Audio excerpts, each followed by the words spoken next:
ஆசீர்வாதமான இந்த நல்ல நாளிலும் வந்திருக்கிறதான உங்கள் யாவரையும் இயேசு கிறிஸ்துவின் மீதான நாமத்தினாலே அன்போடு வாழ்க்கை வரவேற்கிறேன்.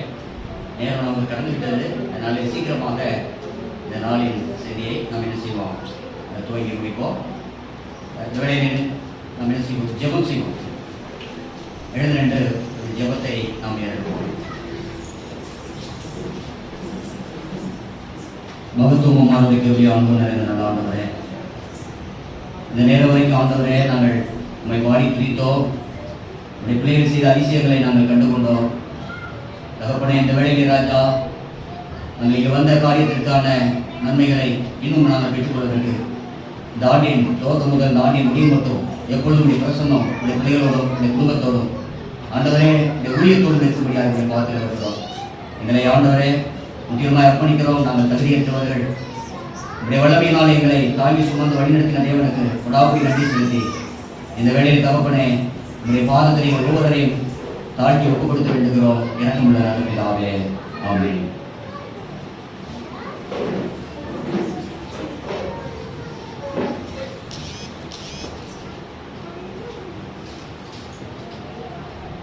உபாகமம் 11ஆம் அதிகாரத்தில் இந்த புதிய ஆண்டை குறித்து இதை நம்ம மார்கர வேத வாசிக்கிறோம். நேரமாகிட்டதுனாலே நாம் சீக்கிரமாக செல்கிறோம். உபாகமம் 11ஆம் அதிகாரம் 10 15 வரைக்கும் வாசிக்கும் போது, நீ சுதந்திரித்து போகிற தேசம் நீ விட்டு வந்த எகிப்து தேசத்தை போல் இராது. அங்கே நீ விதையை விதைத்து கீரை தோட்டத்திற்கு நீர் பாய்ச்சுகிறது போல உன் காலால் நீர் பாய்ச்சி வந்தாய். நீங்கள் சுதந்திரிக்க போகிற தேசமோ மலைகளும் பள்ளத்தாக்குகளும் உள்ள தேசம்.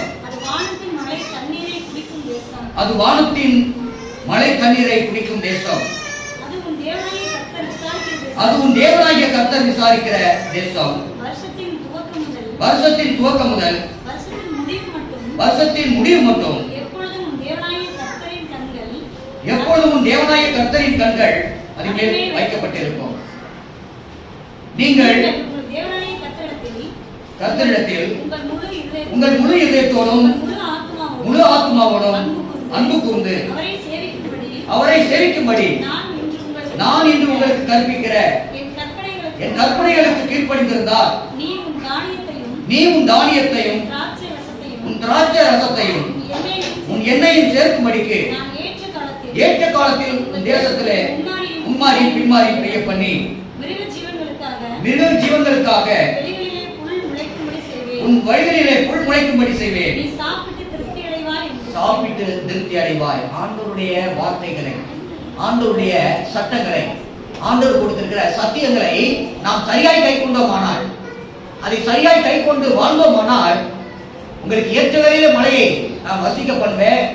நீங்க சாப்பிட்டு திருப்தி அடைப்பீர்கள். மிருக ஜீவன்கள் திருப்தி அடையும். இந்த உலகத்துல உங்களுக்கு உண்டான எல்லா ஆசீர்வாதங்களையும் நான் தருவேன். எப்படிப்பட்ட காரியத்தை செய்கிறார், எப்படிப்பட்ட இடத்திலிருந்து நம்மை கருத்து கொண்டிருக்கிறார். நாம் வறட்சியான இடத்துல, துன்பத்திலும் கஷ்டத்திலும் சோர்விலும் இந்த உலக பாடுகளிலும் வேதனைப்பட்டுக் கொண்டிருந்த நம்மை செழிப்பான தேசத்திலே நம்மை கூட்டி சேர்த்திருக்கிறார். மலைகளும் பள்ளத்தாக்குகளும் உள்ள தேசம். அது வானத்தின் மழை தண்ணீரை குடிக்கிற தேசம். அந்த தேசம் நம்ம என்ன செய்யப்படுகிறது, ஆசீர்வாதமாய் ஆண்டவர் கொடுத்திருக்கிறார். வருஷத்தை இந்த ஆண்டிலே 2024ஆம் ஆண்டு ஒரு ஆசீர்வாதமாய் ஆண்டவர் கொடுத்திருக்கிறார். கடந்த ஆண்டை கண்டவர்கள் எத்தனை பேர் இந்த ஆண்டை என்ன செய்யவில்லை, காணவில்லை. இந்த 23ஆம் ஆண்டிலே 2023ஆம் ஆண்டில் நிறைவே காணவில்லை. ஆனபோதிலும் தேவனுடைய பிள்ளைகளே, அவர் அதிசயமான தேவன், ஆச்சரியம் உள்ள கடவுள். அவரை உண்மையை தெரிகிற பிள்ளைகளை இந்த உலகத்தில் என்ன செய்ய வாழ வைக்கிற தெய்வம். நாம் தேவையான காரியங்களை அடைவதற்காக உன் தானியத்தையும் உன் திராட்சை ரசத்தையும் உன் எண்ணெயையும் சேர்க்கும்படி ஏற்ற காலத்தில் உன் தேசத்தில் என்ன செய்வேன், மழை கட்டளை. எப்ப மழை வேணுமோ அந்த வேளையிலே செழிப்பை இருந்து கொள்வதற்கான ஒரு மழையை தருகிறார். பாருங்க, வானத்தில் மனுஷத்தை கேட்டு பெறல, ஒரு அதிகாரத்தை கேட்டு பெறல, இந்த உலகத்தில் பெற்றோர்களை கேட்டு பெறல. ஆண்டவர் என்ன செய்யறார், வானம் என்ன சிங்காசனம், பூமி எனது பாதப்படியே. அப்படிப்பட்ட சர்வத்துக்கும் சொந்தவாளியாகிய ஆண்டவர் நான் ஏற்ற வேளையிலே தானியத்தையும் திராட்சரசத்தை எண்ணெய் சேர்க்கும்படி நான் வானத்தின் மதகளை திறந்து என்ன செய்வேன்? முன்மாறி பின்மாறி பெய்ய பண்ணுவேன். ஆசீர்வாதத்தை உங்களை கட்டளையிடுவேன் என்று ஆண்டவர் கொடுக்கிறார். நம்முடைய வாழ்க்கையில எவ்வளவு துன்பம் துயரத்தை நாம் வாழ்ந்து வந்திருக்கிறோம். அந்த காரியங்களை நாம் எண்ணி பார்ப்போம். இதுவரை கடந்து வந்த செயல்பாடுகளை நாம் எண்ணி பார்த்தோம்னா மிகவும் பாரமாக, சுமையாக, எத்தனை விதமான அதிசயமாக காரியங்களை ஆண்டவர் நமக்கு செய்திருக்கிறார். சோர்வுகள் மத்தியிலே நம்மளை தாங்கி இருக்கிறார். விலையின் மத்தியிலே நம்மளை பலப்படுத்திருக்கிறார். அப்படிப்பட்ட நல்ல காரியங்களை செய்த ஆண்டவருக்கு நாம் நன்றி உடையவர்களாக இருக்க வேண்டும். சீக்கிரமாக 2-3 வசனங்களை நாம் வாசிப்போம். ஏசாயா 58ஆம் அதிகாரத்திலே, ஏசாயா 58ஆம் அதிகாரம் 11ஆம் வசனத்தை வாசிங்கள். கர்த்தர் நித்தமும் உன்னை நடத்தி மக்கா வறட்சியான காலங்களில் உன் ஆத்துமாவை திருப்தியாக்கி உன் எலும்புகளை நினமுள்ளதாக்குவார். நீ நீர்ப்பாய்ச்சலான தோட்டத்தை போலவும் வற்றாத நீரூற்றை போல இருப்பார். வறட்சியான நிலையில் வாழ்ந்த, மழை இல்லாதபடி, விளைச்சல் இல்லாதபடி, பஞ்சமும் பட்டினியுமாய் இருந்த நம்மை ஆண்டவர் செழிப்புள்ள இடமாக மாற்றுகிறார். நீர்ப்பாய்ச்சலான தோட்டத்தை போல, வற்றாத நீரூற்றுகளை போல தேவன் செய்திருக்கிறார். நான் உன்னை ஆசீர்வதிப்பேன். காரணம் என்னங்க? இதற்கு கர்த்தர் அவர் யார் என்பதை தெரிந்து கொண்டதனாலே, அந்த சராசரங்களை படைத்த கடவுளை என் வாழ்க்கையில ஏற்றுக்கொள்ளும் போது என்னை வாழாக்காமல் தலையாக்குவேன், கீழாக்காமல் மேலாக்குவேன். எத்தனையோ அதிசயம். நித்தமும் நம்மை நடத்தி வந்த காரியங்களை நம்ம எண்ணி பார்க்கும் போது உன் ஆத்துமாவை திருப்தி அடையக்கூடிய அளவுக்கு என் வாழ்க்கையில நிறைய சொல்லிட்டே இருப்பேன், நேரம் இல்லை. ஏன்னா நம்ம எத்தனைக்கு வந்து சொன்னா நிறைய அற்புதத்தை அமைச்சது. தினமும் அனுதினமும் ஒவ்வொரு அற்புதத்தை கண்டு கொண்டிருக்கிறோம். அப்படிப்பட்ட மேலான காரியத்தை செய்த ஆண்டவர் அவர் என்ன சொல்கிறார் என்று சொன்னார், நான் உன்னை உன் ஆத்துமாவை திருப்தியாக்கி உன் வாழ்க்கையில பெரிதான காரியங்களை செய்வேன். உன் எலும்புகளை நினமுள்ளதாக்குவேன்.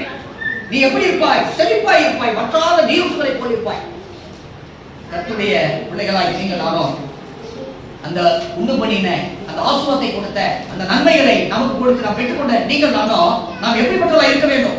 சந்தோஷப்பட்டு கனி கூற வேண்டும். சாப்பாட்டுக்கே வழியில் நமக்கு பிரியாணி கொடுத்தா எந்த அளவுக்கு இருக்கும், அதுபோல நம்ம என்ன செய்யணும்? நம் நினைவுகளுக்கு மேலான நன்மைகளை செய்த ஆண்டவர் நம்மோடு கூட இருக்கிறார். மத்தேயு சுவிசேஷம் 5ஆம் அதிகாரம் 12ஆவது வசனம். மத்தேயு சுவிசேஷம் 5ஆம் அதிகாரம் 12ஆவது வசனம். சீக்கிரமாக வாசிங்க. சந்தோஷப்பட்டு களி கூறுங்கள், பரலோகத்தில் உங்கள் பலன் மிகுதியாக இருக்கும். சந்தோஷப்பட்டு களி கூறணும்.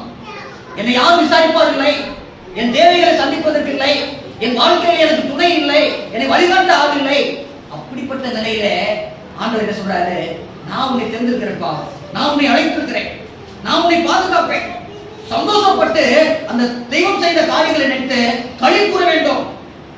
அப்படி களி கூறும்போது, கடவுள் செய்த காரியங்களை நினைக்கும் போது, கடவுள் செய்த நன்மைகளை நாம் பெற்றுக்கொண்டு அவர் நன்றி சொல்லும் போது அவர் சொல்றாரு, தேவனாகிய கர்த்தர் உங்களுக்கு வேண்டிய பரலோக நன்மைகளை நான் தருவேன். பரலோகத்திலே உங்கள் பலன் மிகுதியாக இருக்கும். உங்களுக்கு முன்னிருந்த தீர்க்கதரிசிகளும் அப்படியே துன்பப்படுத்தப்பட்டார். உலகத்திலே என்ன துன்பம் வந்தாலும், கஷ்டம் வந்தாலும் ஆண்டு என்ன செய்வாரு? மழை போல துன்பம் வந்தாலும் மழை போல நீக்கிவிடுவான். கஷ்டம் இல்லாமல் யாரும் இருக்கிறோமா? கஷ்டப்படாதவங்க யாரும் இருக்கிறோம்னா, கஷ்டம்னா சொல்ல முடியாத கஷ்டத்தை வாழ்ந்து இருக்கிறோம். ஆனா இன்னைக்கு ஆண்டவர் என்ன செய்திருக்கிறாரு? அந்த கஷ்டத்தை வாழக்கூடிய மக்களுக்கு ஆண்டு சொல்லக்கூடிய அளவுக்கு ஆண்டு நம்ம வைத்திருக்கிறார். துன்பம் உங்களை சூழ்ந்தாலும் ஆண்டு என்ன செய்றாரு? நான் உங்களை தூக்கி இருப்பேன் என்று ஆண்டு சொல்கிறார். துயரம் நிறைந்த உலகத்திலே நாம் நன்றி உணர்வுகளை நாம் வெளிப்படுத்துவதாக இருக்க வேண்டும். 2 கொரிந்தியர் 9ஆம் அதிகாரம் 2 கொரிந்தியர் 9ஆம் அதிகாரம் 15ஆவது வசனம். எத்தனையோ ஆச்சரியங்களை ஆண்டவர் நமக்கு செய்து வருகிறார். ஸ்தோத்திரம், ஸ்தோத்திரம். கர்த்தருடைய பிள்ளைகளே, சொல்லி முடியாத ஈவுகளுக்காக நம்ம ஒரு வேளை பார்த்தோம்னா நல்லா இருக்கீங்களா விசாரிப்பாங்க, சாப்பிட்டீங்களா அல்லது சாப்பிட்டு போங்க சொல்லுவாங்க. ஆண்டவர் எப்படிப்பட்டவர்? சொல்லி முடியாத அவருடைய ஈவுகளுக்காக நாம் என்னத்தை செய்ய முடியும்? தேவனுடைய பிள்ளைகளே, அவர் செய்த காரியங்கள் அளவிட முடியாத ஒரு காரியம். ஆயிரமான நன்றி சொன்னாலும் அது என்ன செய்யாத நிகராகாது. அப்படிப்பட்ட நல்ல காரியங்களை செய்த கடவுளுக்கு நம்ம என்ன செய்ய வேண்டும்? முக்கியம் நாம ஒப்பு கொடுக்க வேண்டும். ஒப்பு கொடுக்கிற ஒரு நேரம் தான் இது. ஆண்டவரே, கடந்த வருடங்களை பாதுகாத்து எங்களை அதிசயமாய் பாதுகாத்த கர்த்தாவே உமக்கு நன்றி. தேவன் அருளிய சொல்லி முடியாத ஈவுக்காக அவருக்கு நாம் சோத்திரம் செய்ய வந்திருக்கிறோம். சோத்திரத்தோடு இந்த ஆண்டிலே ஒரு பொருத்தனை பண்ண வேண்டும். இதுவரை நான் ஆண்டவரே உம்மை ஏனதமா என்று நினைத்திருந்தேன். உம்மையே பற்றிக் கொண்டு உமக்கு நான் என்ன செய்யணும்? உம்முடைய பணிகளை நான் சிறப்பாய் செய்ய வேண்டும். எப்படி சொன்னாங்க சகோதரிகள் சொன்னாங்க, சகோதரி சொன்னாங்க, ஊழியத்தை நான் இன்னும் ஊழியம் செய்யல அப்படின்னு தான் நான் நினைக்கிறேன். ஊழியம் என்ன செய்யணும்? எல்லாரையும் சந்தோஷப்படுத்துறேன், ஆனா ஊழியம் நான் செய்யணும். அந்த காரியத்தை செய்வதற்கு தேவன் அருளிய சொல்லி முடியாத ஈவுக்காக அவருக்கு நாம் என்ன செய்வோம்? எல்லாரும் நாம் நன்றி சொல்கிறவர்களா இருக்க வேண்டும். சங்கீத புத்தகம் 90ஆம் சங்கீதத்திலே, ஆண்டவரே ஒரு நாள் எனக்கு கிடைக்க உம்முடைய சித்தம் எனக்கு தேவை. எத்தனை பேருக்கு செய்ய வேண்டிய வேலைகள் செய்ய முடியவில்லை, எத்தனை பேருக்கு செய்ய வேண்டிய காரியங்கள் செய்ய முடியாமல் போகிறது. எல்லா காரியங்களையும் சரியாக விசாரிப்பதற்கு தேவன் காரியங்களை வாய்க்கப்படுவதற்காக உமக்கு கொடாமுடி நன்றி ஆண்டவரே. அப்படி செய்து வந்த அந்த காரியத்திற்காக சங்கீத புத்தகம் 90ஆம் சங்கீதம் 12ஆவது வசனம், நாங்கள் ஞான இருதயமுள்ளவர்கள் ஆகும்படி எங்கள் நாட்களை என்னும் அறிவை எங்களுக்கு போய்க்கிறோம். இந்த நாள் நமக்கு கிடைக்காதுங்க. இந்த நாளை நீங்க எழுத போற இந்த நாளை சும்மா இருந்த வச்சுங்க, செய்ய வேண்டிய வேலை மீண்டும் செய்ய முடியுமா? இந்த நாளை நம்ம பார்க்க முடியுமா? அதனால காலம் பொறுப்புன்றது நமக்கு கொடுக்கப்பட்ட தருணம் மிகவும் ஆசீர்வாதமானது. இந்த நாளில எத்தனையோ இடத்துல என்ன பேர் செய்றாங்க? உலக பிரகாரமான காரியத்தை செய்து கொடுத்திருக்கிறாங்க. ஆனா நீங்கள் நானும் தேவன் என்னை இந்த நாளை ஆசீர்வதித்து இந்த வருஷத்தை எனக்கு முடிசூட்டி கொடுத்திருக்கிறார். இந்த வருஷத்தை நன்மையினாலே எனக்கு முடிசூட்டி கொடுத்திருக்கிறார். அந்த கொடுத்த ஆண்டவருக்கு நான் எப்படிப்பட்டவராக இருக்கணும்? நன்றி உள்ளவராக இருக்கணும். அவர் கொடுத்த இந்த நாள் எனக்கு விசேஷமான நாள், மேன்மைக்குரிய நாள், மகிமைக்குரிய நாள் என்பதை எண்ணி அவருக்கு நாம் என்ன செய்வோம்? நன்றி சொல்லுவோம். கடைசியாக வெளிப்படுத்தின விசேஷம் 21ஆம் அதிகாரம், வெளிப்படுத்த 21ஆம் அதிகாரம் 5வது வசனம் வாசிங்க.